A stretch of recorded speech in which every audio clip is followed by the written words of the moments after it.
Kanalımıza hoş geldiniz. Ruhun derinliklerine yaptığımız bu yolculukta bize katılın. Çünkü bu yol hepimizin yolu. Bugün sizlerle Aaron Green'in 6 yaşında başına gelen olağanüstü ölüme yakın deneyimi paylaşacağım.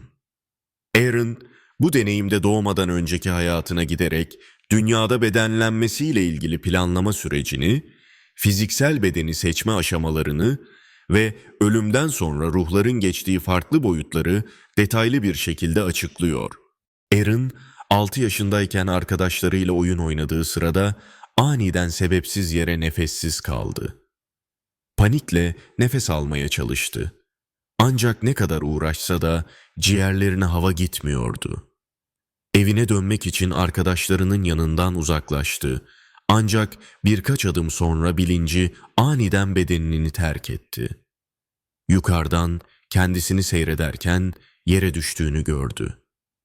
O anda yerde yatan o bedenden ibaret olmadığını anladı.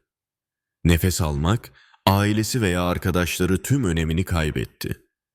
Arkadaşları ise hiçbir şeyin farkında olmadan oyunlarına devam ediyordu. Bir anda kendisini 6 yıllık hayatını izlerken buldu. Ancak geçmişini sadece kendi gözlerinden değil, etrafındaki insanların hissettikleriyle birlikte deneyimledi. Bu deneyimde öne çıkan anlardan biri, annesinin kendisine duyduğu sevgiydi. Bir diğeri de bebekliğinde ağladığı zamanlarda babasının duyduğu kızgınlık ve bunalma hissiydi. Dünyaya yeni gelmiş bir ruh olarak bebekliğinde hissettiklerini tekrar yaşadı. Doğumun ardından ruhu ile bedeninin tam olarak uyum sağlamasının, içinde bulunduğu bedenin sınırlarını öğrenmenin zaman aldığını gördü. Dünyanın o büyüdükçe ve öğrendikçe büyümesini yeniden hissetti. Aaron uzak bir yerde parlak bir ışık gördü. Bu ışığın önemli olduğunu biliyordu.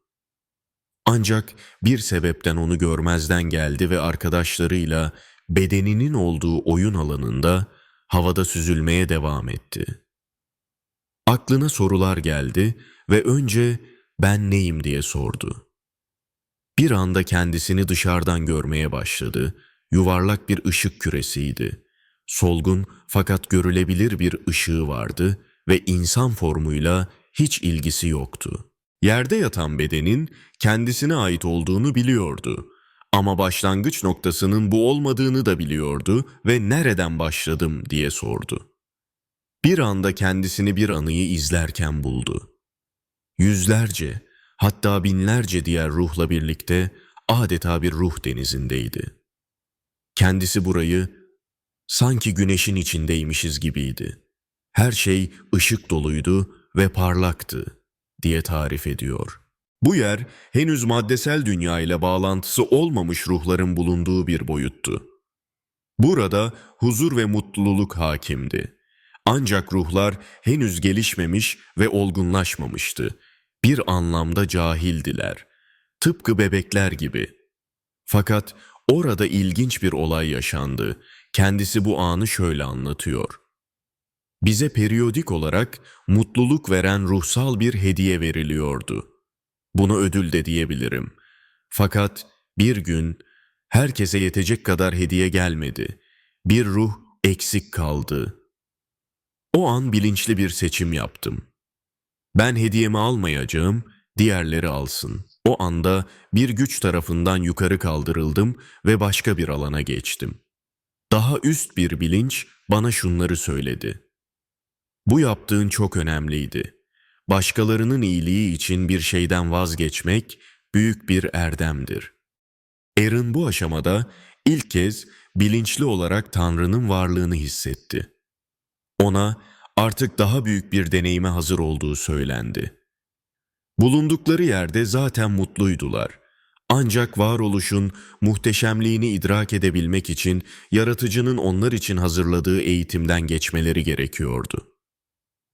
Tanrı olarak adlandırdığı varlığa eğitimden geçmesine gerek kalmadan, onu varoluşun muhteşemliğini idrak etmiş birine çevirmesinin mümkün olup olmayacağını sordu. Tanrı, "evet" dedi. Ancak kendisinin özgür iradeyle yaratıldığını ve bunun son derece önemli olduğunu söyledi. Seçimlerimizi başka bir müdahale olmadan kendimizin yapması yaratılışımızın ve varoluşumuzun anahtarıydı. Tanrı'yı sevgi dolu, şefkatli, nazik, affedici, sözlerle anlatılamayacak kadar muhteşem olarak deneyimledi. Gördüğü şey çok büyük güneş gibi bir ışık ve varoluştu. İçinde milyonlarca varlık bir aradaydı ve bu varlıklar eğitimleri atlatmış çok daha olgun ruhlardı. Tam olarak gelişmişlerdi ve onların mutlulukları anlatılamaz seviyedeydi. İçlerinden birkaç tanesi yanına gelerek ona iyi dileklerini sundular. Bu deneyimden geçeceği için onlar da heyecanlıydı. Çünkü en sonunda onlara katılacaktı ve o alana bir katkısı olacaktı. Hemen arkasından son derece hızlı bir şekilde başka bir alana geçti. Burada Tanrı'nın fiziksel yaratımının nasıl bir şey olduğu ona gösterildi. Gidebileceği binlerce gezegen olduğunu gördü. Fiziksel anlamda hepsi birbirinden çok farklıydı. Ancak eğitim açısından etki aynıydı. Dünya gezegenine karşı bir çekim hissetti ve gitmesi gereken yerin orası olduğunu düşündü. Bu görüntü bir anda sona erdi ve kendisini tekrar bedeninin yanında süzülürken buldu ve sordu, "Neden Aaron oldum?"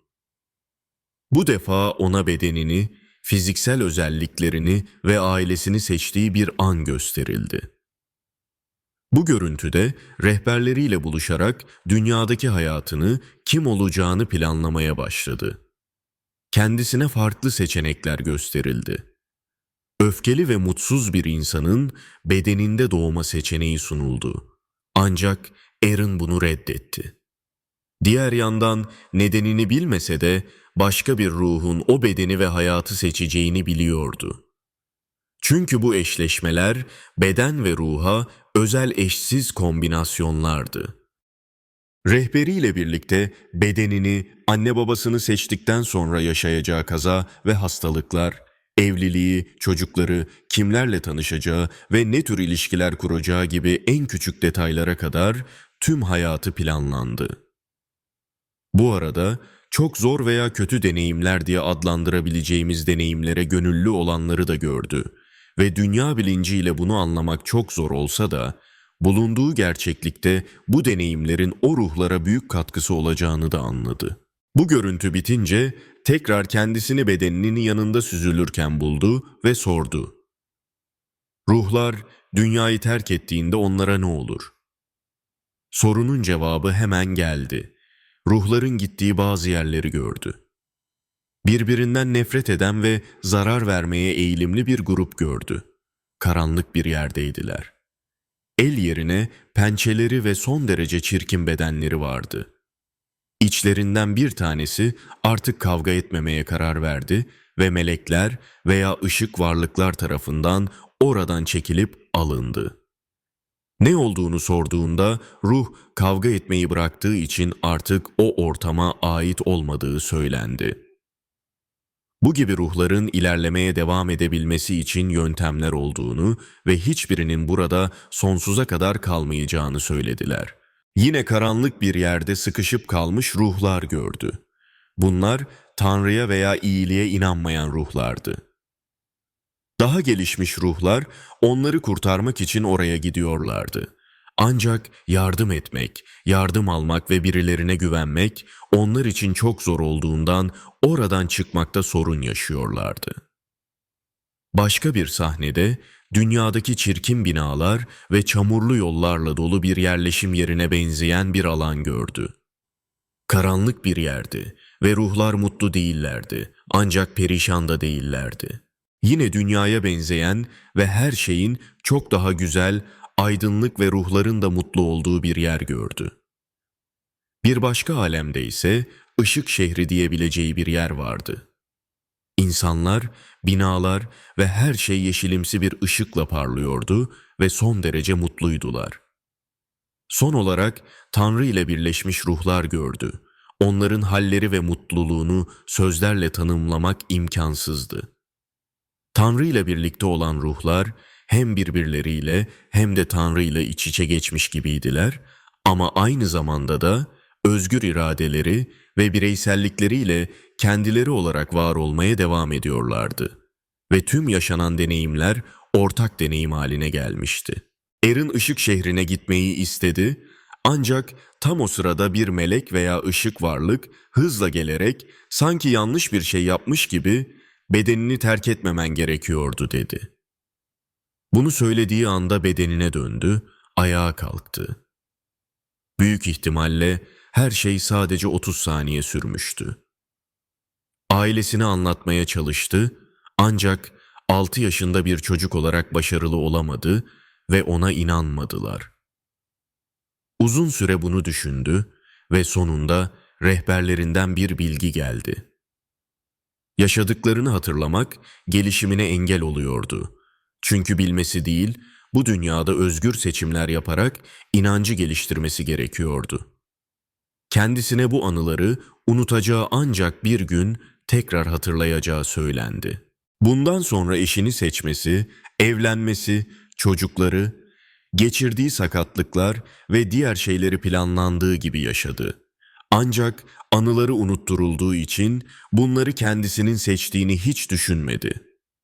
10 yıl kadar önce bir dergide Doktor Eben Alexander'ın ölüme yakın deneyimiyle ilgili bir makale okurken tüm anıları bir anda geri geldi. 36 yaşındaydı ve uzun süre geri gelen bu anıları sindirmeye çalıştı. Aaron, ilk başlangıçta Tanrı ile beraber olduğumuzu ve eğitimlerden geçerek olgunlaştıktan sonra tekrar Tanrı'ya döneceğimizi düşünüyor.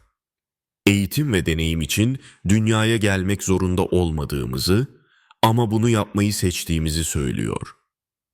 Cehennem olarak tanımlanabilecek realitelerin bir tür iyileşme yeri olduğunu, çünkü olumsuz duygular taşıyarak Tanrı ile birleşmenin mümkün olmayacağını ve bu yerlerin hızlıca iyileştiren ve yeniden eğiten yerler olduğunu düşünüyor.